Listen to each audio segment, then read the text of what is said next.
ఇప్పుడు నేను మిమ్మల్ని అందరినీ రిక్వెస్ట్ చేసేది ఏంటంటే పిల్లలు ఈ టైంకి వెళ్తారు, కానీ డోర్లో నిల్చున్న వాళ్ళు వీళ్ళు ముగ్గురు ఇక్కడ నిల్చుంటే ఆ వెనకాలంత ఖాళీ ఉంది, ఎదరంత ఖాళీ ఉంది. వాళ్ళు ఎలా ఎక్కుతారు? మాకు ఫోన్లు ఎడగొట్టే మా బస్సు ఆపలేదు అని పనంతా మాడుకొని వచ్చాను ఇక్కడ. ఎనకొనే బస్సు ఆపలేదు, ఎందుకు ఆపుతాడు, ఎలాగ ఆపుతాడు? రోడ్లో నలుగురు ఖాళీ ఇలా వెళ్ళాడుతుంటే ఆ ఎల్లుండే 4 అలా 4 గంటలు వెనక్కి వెళ్ళిపోతే 100 మంది ఎక్కించుకోవచ్చు.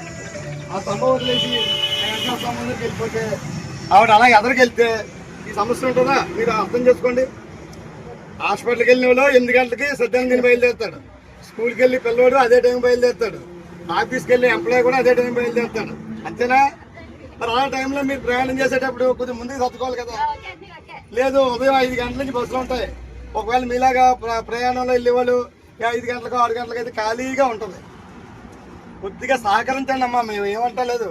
బస్సులు ఆపుతాము, బస్సులు ఆపకపోవడం కాదు. ఎక్కిన వాళ్ళు ఈ డోర్లో అడ్డుగా నుంచుంటే బ్రేక్ కొడితే పడిపోతాడు. ఇంకా అక్కడి నుంచి నాకు ఫోన్ వస్తుంది, కాలం తిరిగిందో చెయ్యం తిరిగిందో లెక్కేసుకోవాలి. మొన్న గొల్లాపర సెంటర్ దగ్గర ఏమైంది?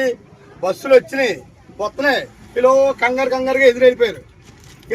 వెనకాల టైర్లో పడిపోయింది.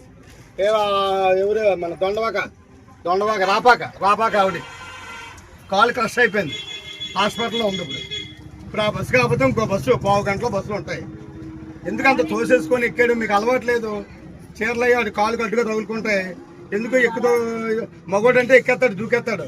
ఆడు దూకేసాడని మీరు ఆడనకాలు వెళ్ళిపోతే ఎలాగా? కొద్దిగా అర్థం చేసుకోండి అమ్మా, అంతకన్నా